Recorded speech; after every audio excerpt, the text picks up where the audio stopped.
Welcome to Between Two Chairs, Demystifying Commercial Real Estate, the podcast that brings you the latest insights and trends on the South Florida commercial real estate market, with your hosts, Fernando Arencibia Jr. and Jennifer Woolman.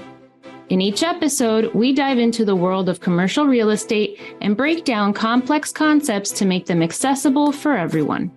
Whether you're a real estate professional, a curious investor, or just interested in the South Florida market in general, Between Two Chairs is the podcast for you. So pull up a chair and join us.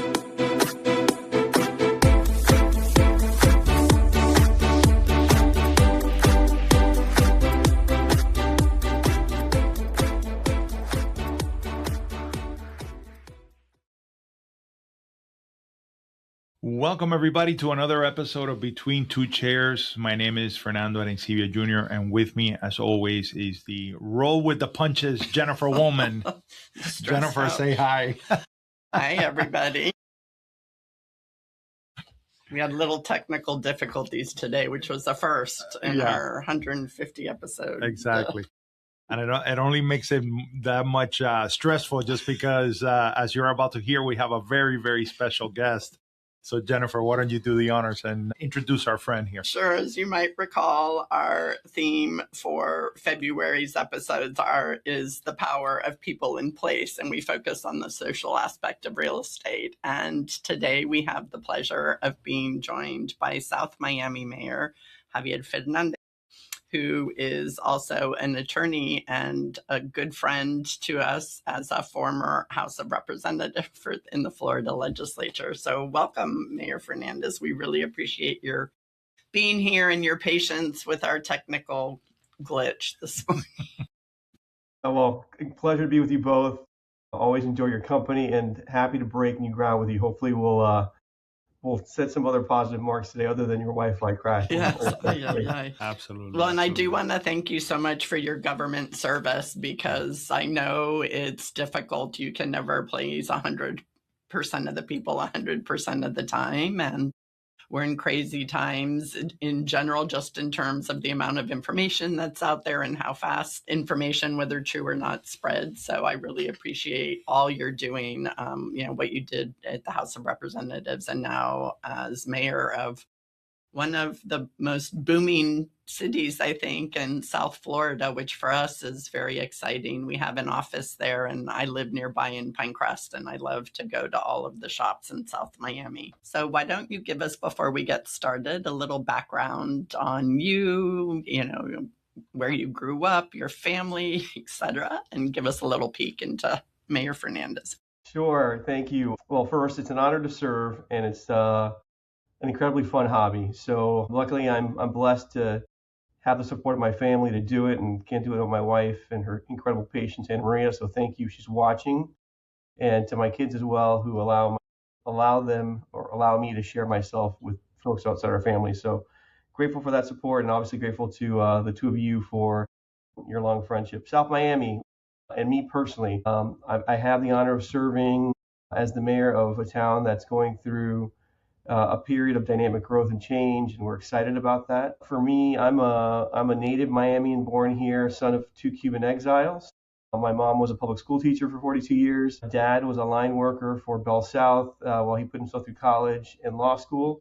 So that's my origin story. Grew up on the west side of town. Dad bought a home with a VA loan, brand new home on 137th and Coral Way when that was out in the boonies, and Coral Way was actually a unpaved road for the first few years we lived out there.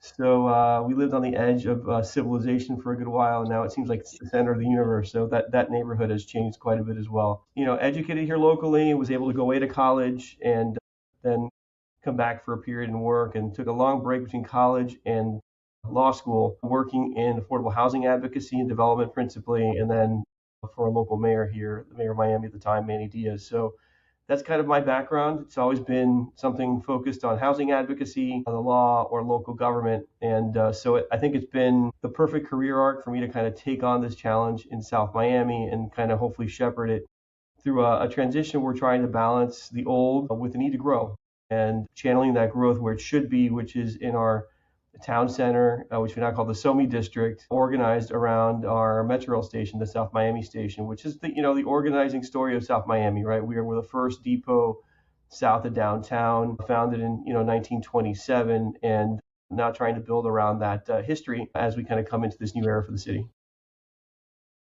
Great. So along that line, I know for years the Shops of Sunset Place was trying to get redeveloped at the same time by the same people who redid successfully, I should say, Cocoa Walk, Grass River. So I know that that's a project that's in the works. I also know that the city recently passed new transit supportive development district, which is more, I believe, to the west of US 1. Can you tell us a little bit about how that district came about and what the city's goals are in changing that zoning? Yeah, so we have been fortunate to have, I would call, a very progressive zoning code, going back to the early 90s when Victor Dover kind of pioneered a form-based light code in South Miami. Unfortunately, the city didn't embrace that and really stifled growth through a series of rules requiring kind of unanimous consent of the board on any comp plan changes or zoning changes, and really did not create an environment for predictable investment under that code. And frankly, wish personally that had happened, because I think the scale of South Miami would be very different than we're going to see today going forward, right? So I think we fail to appreciate when you don't invest or allow for investment to happen over time, land becomes more valuable, returns have to be larger because the basis is higher. And so, if we talk about wanting to have cities are at the scale of a Paris, 8 or 10 stories, or a London, right? It's hard to do that. The reason they exist is because to destroy that economic value that's been created over generations now, you're constantly weighing what exists versus what's not there. South Miami, for being an urban center near a transit station, has a lot of blank canvas lots, right? And so what's happened is the land basis has increased. And so we've seen now, beginning with the prior council, I joined the council in 2022 along with 2 other members. Prior to our coming on board, the city realized it needed to kind of liberalize the zoning envelope a little bit so investment would actually flow. And so a planning study was commissioned and shepherded by the Corradino Group. It culminated in the last 2023. We finally completed 2024, completed the enactment of all the regulations and the comp plan. And so in the areas around the transit station, we are certainly allowing for the densest development. In the areas other place, through a combination of bonuses and TDRs, you can get to a 10-story envelope in some locations, particularly on the south or east side of US 1 to 74th Street. That kind of just recognized what was already the new reality for South Miami, which is the Avalon Bay project, which kind of set the standard with that height, right? That was kind of became the baked in expectation for owners in that area. And as you go north and west of the Metro Rail station, certainly there are pockets of intensity near the transit station where you can go up to 16 stories. But as you move north and west, obviously we're coming closer to single family neighborhoods. So we start to taper down to a 6-story envelope and below. Certainly we have increased the baseline density. That's an arguable point because we just didn't have a density limitation before. It was all floor area driven. We actually put in a 150 unit an acre cap on that to provide some more balance. We've reduced the lot coverage ratio to make sure that buildings are a little narrower, have a little bit more, allow more openness to the street, but will be taller. So you'll experience the street differently, hopefully better with those new conditions. And that work, hopefully is translating into new investment. We're seeing the fruit of that already. Some long stall projects went across from City Hall, sponsored by Alta Group, is now under construction. That'll be a 10-story multifamily building, authorized prior to us getting on the council, but we really helped kind of move it off of home plate into gear in terms of construction. Avalon Bay, same story, stalled project, approved prior to us joining the council, but then a series of modifications to a development agreement really helped catalyze that and us shepherding it through that process. Avalon Bay is now doubling down on their investment in South Miami, bringing forward in the next 2 weeks a project for the council's approval on the site of BT's, Einstein's, and Shirley Lane. And the great story there, which I'd like the public to know, is that we are keeping 2 historic businesses by having them relocated into historic buildings on our main street that have really been underutilized, have not had a consistent tenancy. So the operators are excited about that opportunity to continue to be part of South Miami. We are excited to have them there. The owners that are selling the balancing assemblage are keeping those two assets in portfolio because they want to be part of this transformation. And that really is what we're trying to strive for here, which is to honor our historic scale on Sunset Drive as an homage to the past, while we allow the rest of the SoMe district to kind of grow and evolve. And I love it because I really appreciate all of the boutique businesses that are along both 57th and 72nd. They're different from what you find if you go to a shopping center or some of the streets that have been transformed into just, national brand name stores. So I like that you were able to do that and keep that flavor. I know it's also been hard for a lot of those retailers, to your point about the value going up and everything trying to still stay small and local, and the challenges that they've had in staying there. So I think bringing in more density is definitely going to help, because although the rents aren't going to go down, just having more foot traffic should help increase their sales. Yeah, Jennifer, and you mentioned something really important. I think South Miami struggled in the past because we tried to be too much like every other place in the market, replicating offerings that existed elsewhere. And if you look at what's been successful in South Miami, whether it's retail or food and beverage, it's not the national credit tenant type retail or restaurants, right? It's the little mom and pop Pasta Mias, the old Lisbons, the Recovecos, the now, Mano Libera and Grape Ape, and all these new offerings that really cater to the local market and are very different than anything you'd find elsewhere in this marketplace. Ease on Sunset, which has been a staple on our drive, or New Tweeds, right, which has just come online. These are very bespoke retail opportunities. And I think where Sunset Place, which you mentioned before, and I failed to kind of answer, struggled, was that it just offered more of the same. Everything you could find at Dayland or Merritt Park, without the segmentation for luxury, right, was present there. And really what happened was it just had no real unique space in the marketplace and suddenly started to implode as, there are some conveniences to being at Dayland, right, which is free parking. And so that still drove a lot of choices for folks that could go to South Miami or elsewhere. So the future of Sunset Place is going to be much the same. It's going to be more of a mixed-use community. It'll have more bespoke retail. It'll have, personal services, lifestyle and fitness options. And hopefully that'll all create a nice texture that people will want to come experience and enjoy, but really supported first and foremost by new residential activations that will create kind of a native market in the SoMe district to support a lot of those new activations. Well, and I think the fact, that you're so close to the University of Miami and you have a Baptist hospital there. I mean, you have all of the ingredients for a very healthy, vibrant city. And to your point, the only thing that was lacking was the density. The other thing that I think is really interesting about Sunset Place is as soon as I saw the design where they tried to keep all of their shoppers within Sunset Place, instead of having it be open to both streets, they're on this amazing corner, with US 1 and Red Road and Sunset, but they try to keep everything closed in. And I think opening that up so that there's a more natural exchange between pedestrians and shoppers is also going to help them significantly.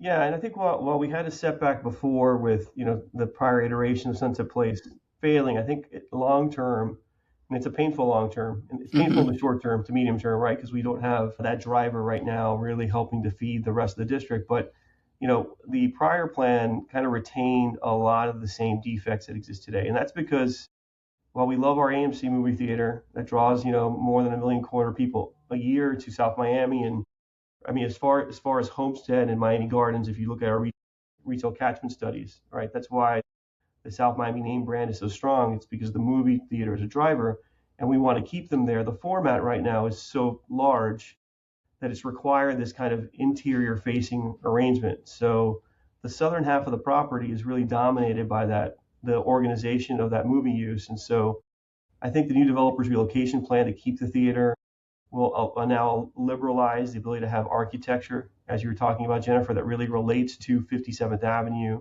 which is our main gateway into that part of our town center or the SoMe district. that relates better to Sunset Drive at a scale that's more humanized and consistent with the historic scale.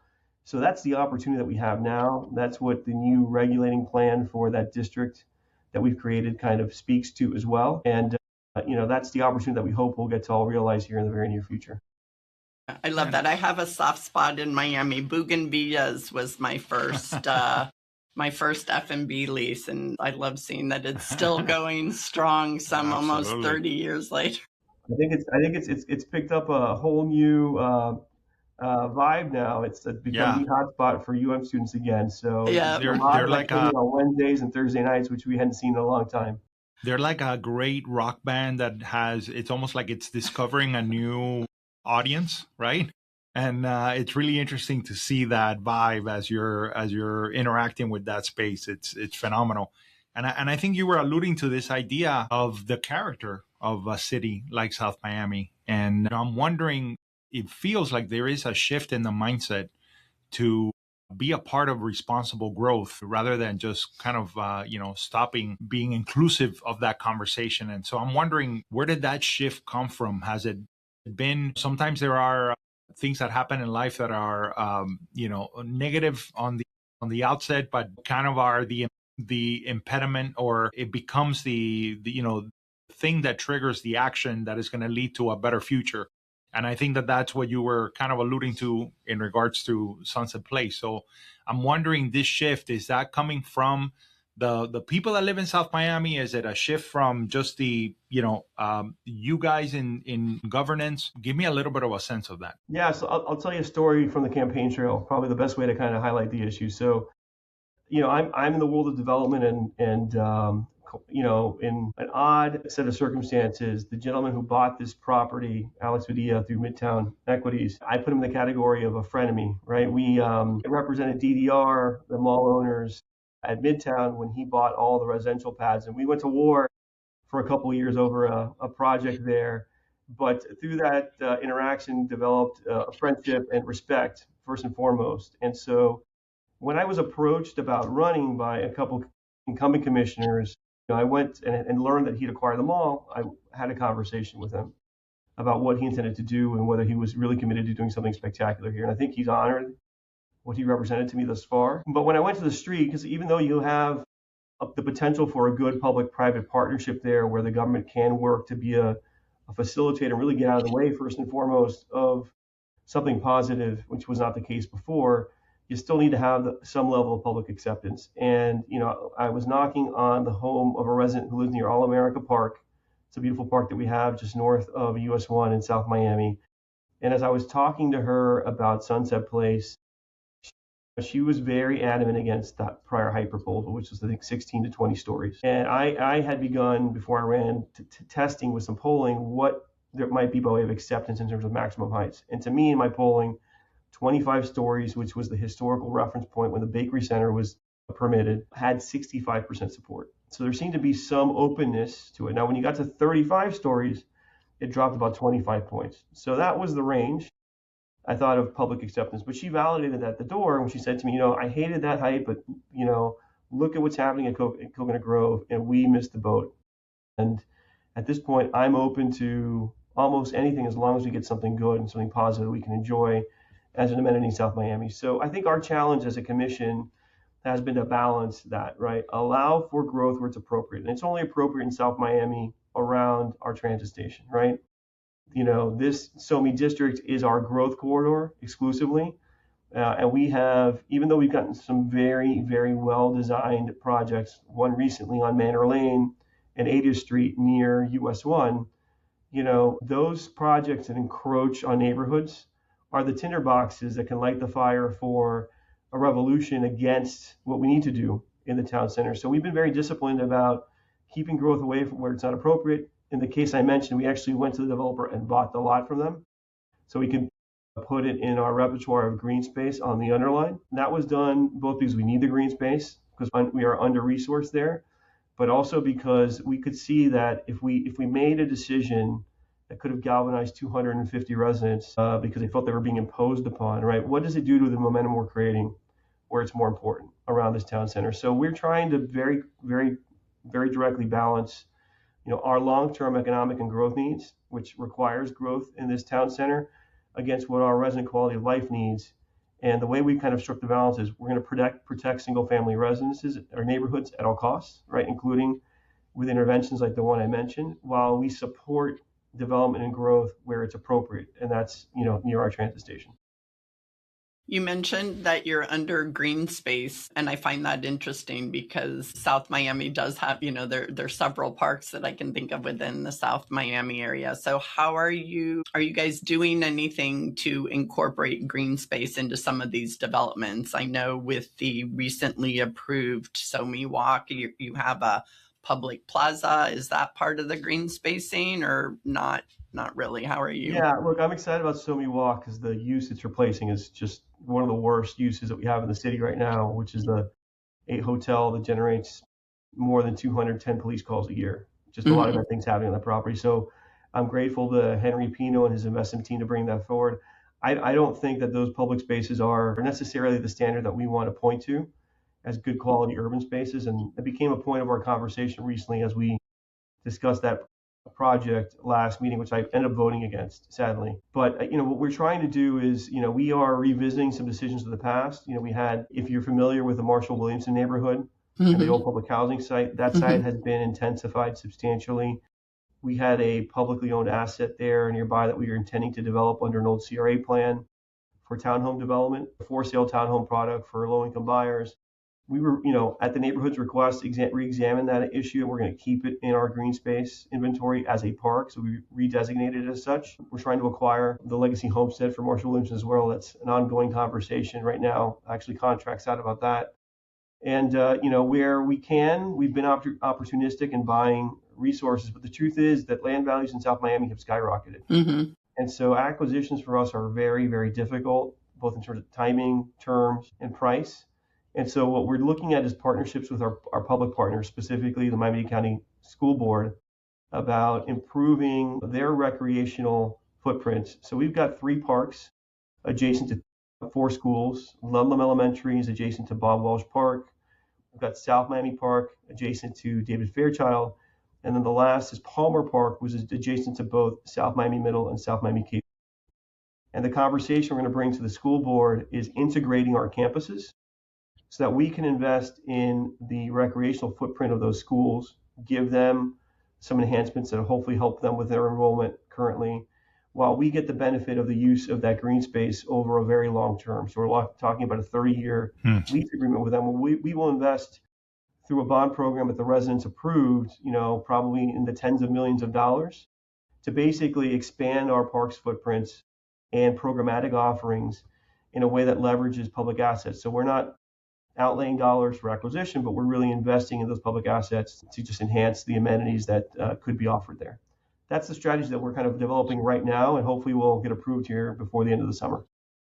I love that because the parks are such an important part of that power of people in place, right? It's where the community naturally gathers, and people who might not normally see each other or cross paths are together at a park or at a farmer's market. I know you guys have the South Miami Art Show coming up, not this weekend, but the following weekend. We'll have our SoMe Second Saturdays, 14th, with our Valentine's Day theme. So please check us out there on the corner of 3rd Street and I believe it's 58th Avenue. So that activation will be happening after 6 into the early evening. I think this opportunity, the school district, I'm really excited about for 2 reasons. One is we're leveraging this public asset in a way that allows us to kind of expand our recreational footprint and really hopefully provide our residents an unparalleled amenity suite with that of other communities our size, certainly in Dade County. And then secondly, because, in this world where, sometimes very positive change, we've had more magnets and voucher programs, our schools have become in some ways very disconnected from the communities that they live in. Where these were all neighborhood resource schools in the past, they've now become schools that draw people from all over Dade County because they're magnets in large measure. So if we can make our schools centers of the community again, I think that's a very positive outcome. We all feel more vested in them, in the students that are there, and into possible partnerships that create opportunities for both the community and students alike. So we are excited about that. We've after a long history of trying to kick out the Girl Scouts of a park property that we own, it's across the street from Palmer Park. We've kind of reset a lease with them, and we're excited about in that new lease being able to open up a pine rockland hammock and give our residents access to it, reforest it, be better stewards of that land with the Girl Scouts, not without them, and allow our new generations of young women to kind of come here and also learn about the natural ecology and environment of our wonderful home here. And so these are the kind of opportunities that we're trying to tease out. They're not opportunities that we can execute on our own, but we're really trying to leverage our public and nonprofit partners to make a lot of this a reality. Well, I'm very happy to hear that because my daughters got to enjoy that experience as former Girl Scouts. So I'm glad that they're sticking around. All it took was bribing me with a few cookies. That'll do the job. You mentioned that you've always been a housing advocate. And when I first met you, I remember you lending your voice in support of the effort that Andrew Frey, who's now with the city of Miami, championed about small building development in Little Havana without parking in a transit-oriented corridor. So always appreciate you for that. And you also have a very unique perspective in having been a state representative and working from that perch and now being mayor of a local great city of South Miami. I'm wondering when new legislature comes down like the Live Local Act, right? That has to do with housing, but how is South Miami drawing the line between local design standards and enabling needed housing supply? And I think your perspective is just very unique because you've been in that state legislature and now running the city. So your thoughts? I'll share this. When I was at the State House, there's a couple of my now local mayor colleagues who told me, Javi, please take these decisions out of our hands, right? We know we need to grow around these transit corridors, US 1, right? But the politics of it locally are just impossible. And so, I understand that, certainly sitting in my chair today. We've had one Live Local project come through. We've approved it. I don't think it'll ever be built. I think it was really a negotiating chip on the part of the owner. We haven't seen any others. I don't think we will. I think that's because people have a level of comfort that they can come to South Miami now and invest predictably. And so within the confines of what we are offering, they're finding enough of an envelope to realize, a reasonable return, and in some cases deliver to us a series of public benefits for green space, housing. They've got a menu of choices, environmental standards that we can enhance in terms of the built environment. So that menu is clear. The roadmap has been set. The leadership has been stable. And so I don't feel in my particular case that even though we've seen a lot of preemption coming downstream, that it's going to jeopardize our autonomy in the zoning space as a city. That said, I think Live Local has been positive in that it's kind of opened this dialogue about the need. We have a critical need for more housing units for all incomes. For those earning below 120% of I, the need is all the more critical. We need to produce units to bring down costs across the board, but we really need to deliver units for people who need them the most. I don't know if the legislation is hitting the mark on the goal of creating real affordability. I think it certainly has pushed the conversation in some positive ways. I think when going back to Andrew Frey, whose idea I appreciated, and one I tried to innovate on in terms of, the missing middle tax credit exemption, which now exists in Live Local. I was trying to pioneer some legislation that would provide the same, but for infill buildings, like the ones that Andrew was creating. Because I think, there are a lot of small investors who would build affordable product if the process was less cumbersome, right? Fernando and Jennifer, that entitlements are very difficult to procure, right? And there's really no incentive to do it at a small scale. Live Local is targeting, projects that have 70 or more affordable units. Obviously, that's 40%. So your projects are in the hundreds of units. That requires a very different capital stack and intervention and impact on a neighborhood.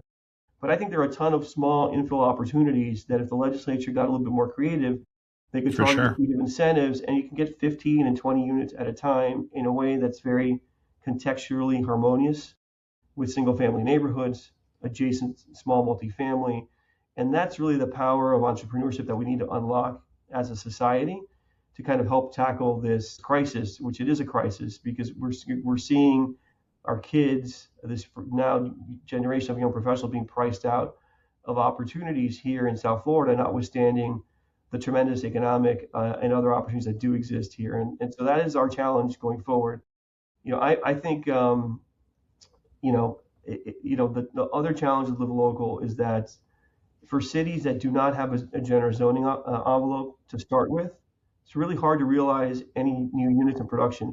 And those are communities I would say are choice communities. And so, I think South Miami in contrast to Pinecrest and Palmetto Bay, right, in Cutler Bay and South Miami probably could see more Live Local projects because we do have areas where we do have greater density or allow for it and a more liberal zoning envelope. So you'll see developers want to import those benefits onto eligible sites. Palmetto Bay and Pinecrest, Live Local is a non-issue, honestly. Mm-hmm.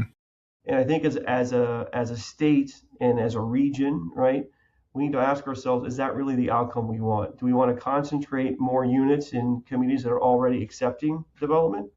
Or do we need to have development happen uniformly across the board? And do we need to think about another model that requires, jurisdictions to accept a certain amount of development that serves, the full complement of people across all socioeconomic cohorts? That's a conversation we're not having, right? But I think it's what we need to have. We're certainly trying to do our part in South Miami. We're excited about the redevelopment of public housing that's brought in a new cohort of individuals that are earning further up the income stream while preserving really needed public housing on a one-for-one basis. It's helped stabilize that part of our community.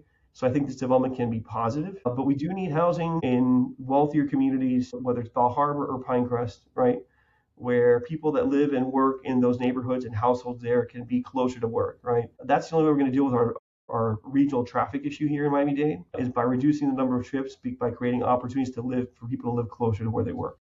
Absolutely, and I love that you mentioned. I mean, it's sad that the city of Miami kind of gave up on this infill development, project. But the reality is that the proof is in the pudding. We had a lot of new projects that came up, and I almost see it as when they broke the 4-minute mile, then the next year 16 people broke it, and I saw that in Little Havana once the Tesela project came up. Andrew Frey was trying to show that it can be done, proof of concept, and then all of a sudden we had 12 other projects that were basically activating these sites that were vacant and that were not a nuance. What we don't understand sometimes as regulators or citizens is that the incentives are to hold vacant land, aggregate to do something larger, right? That's right. Where the real returns are today. And so we need to create incentives either from a regulatory scheme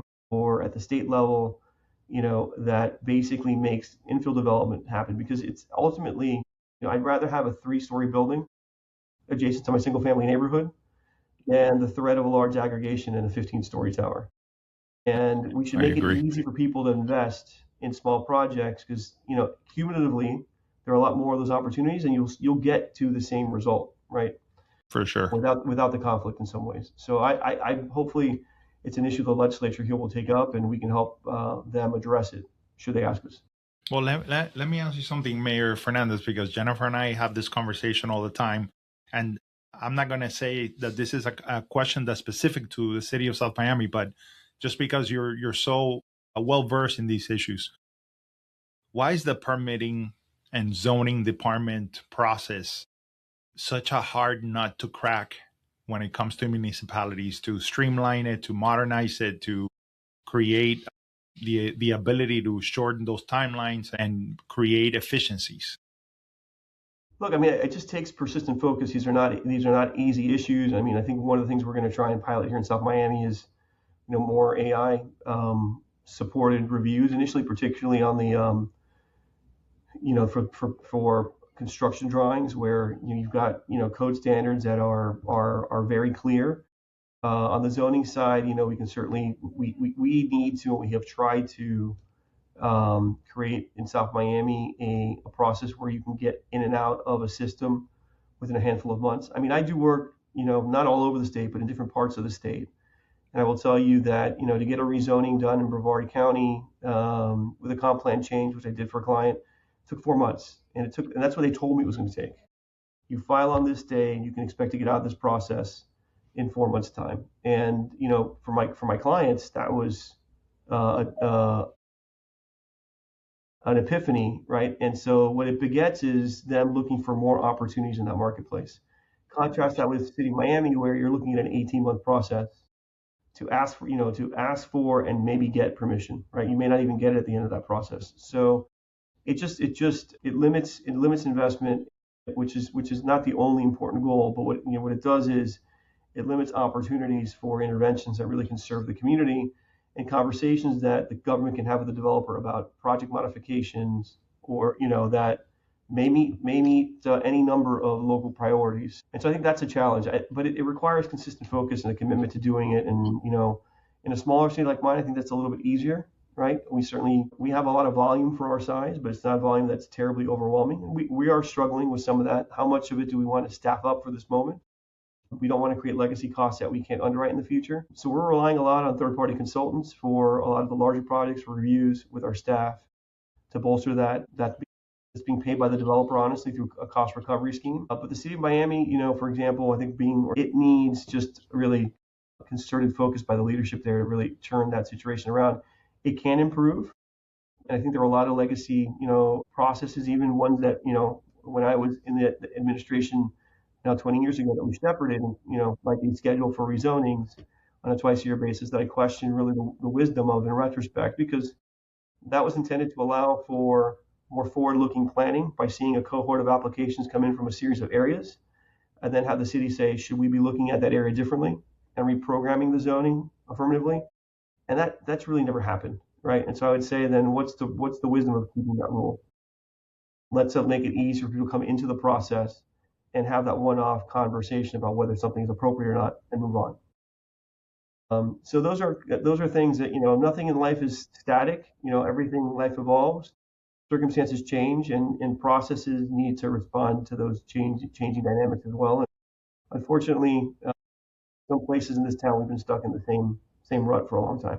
Well, and the ironic thing is that they all say, affordability is like the key word. It has been forever, but those permitting delays have a direct consequence on affordability, right? They play a huge role, especially if at the end of 18 months, you might not even be approved, or on a much smaller scale with a small business, they might have on a lease 9 months of rent abatement, assuming that's the worst case. And a year and a half later, they still don't have all the permits in the construction, and they're underwater before they even open their doors for business. And I think that's a huge disservice to not only our tenants, but our communities, who end up with vacant space for long periods of time and underutilized real estate for long periods of time. Yeah, I think related conversations, that a lot of the government systems operate in silos, whether it's cities and counties, school districts, FDOT, Florida Housing Finance Corporation. I mention these because they all touch upon the built environment in some way. And so I think it's, we need to, as elected leaders, be more focused about leveraging each other towards common objectives.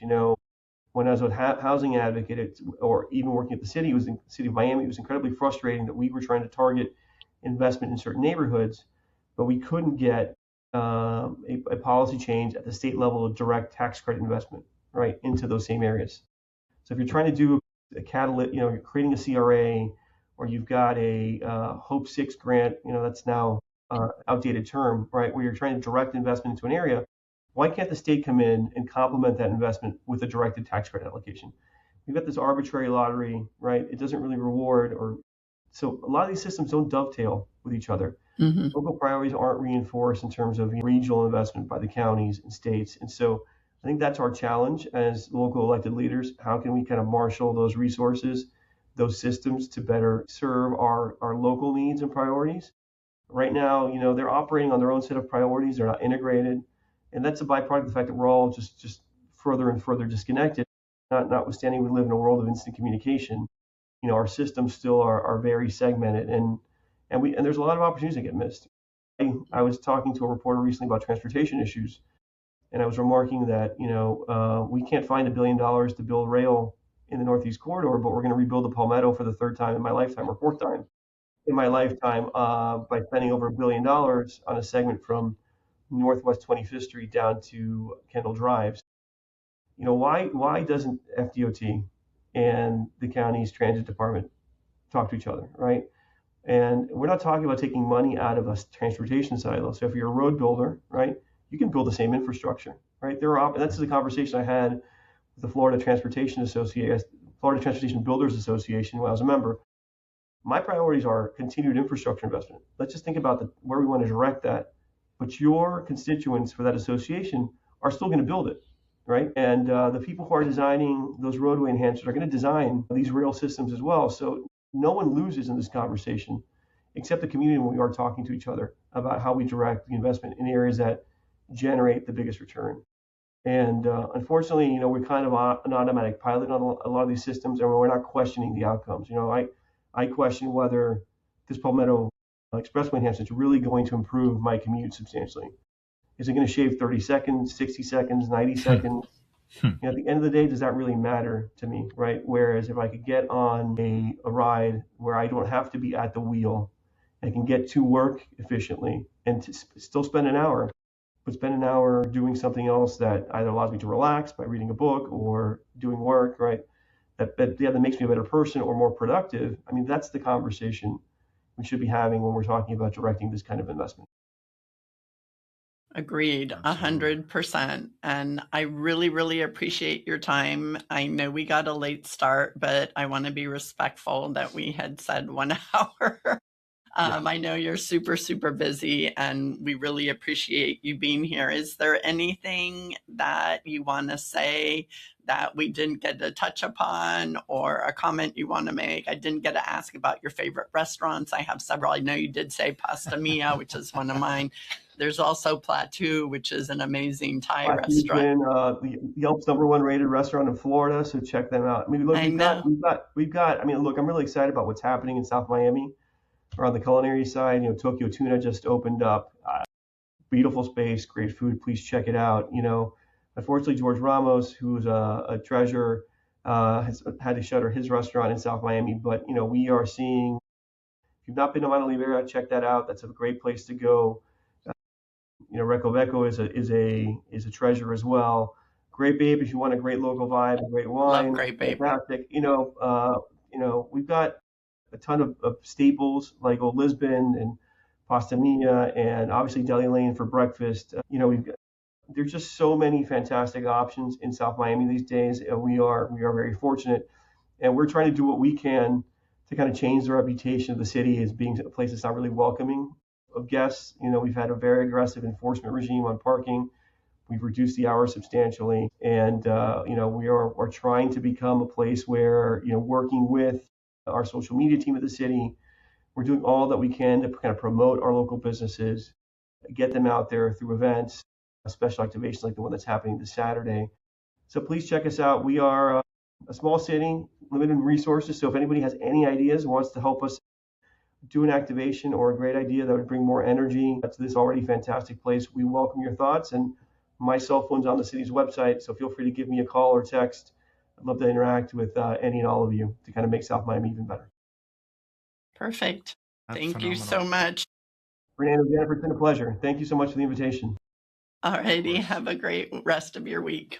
Absolutely. Bye-bye. Thank you, Bye-bye. Mayor Fernandez. And thank you, everybody, for listening. We really appreciate your feedback and input, and for pulling up a chair and listening in.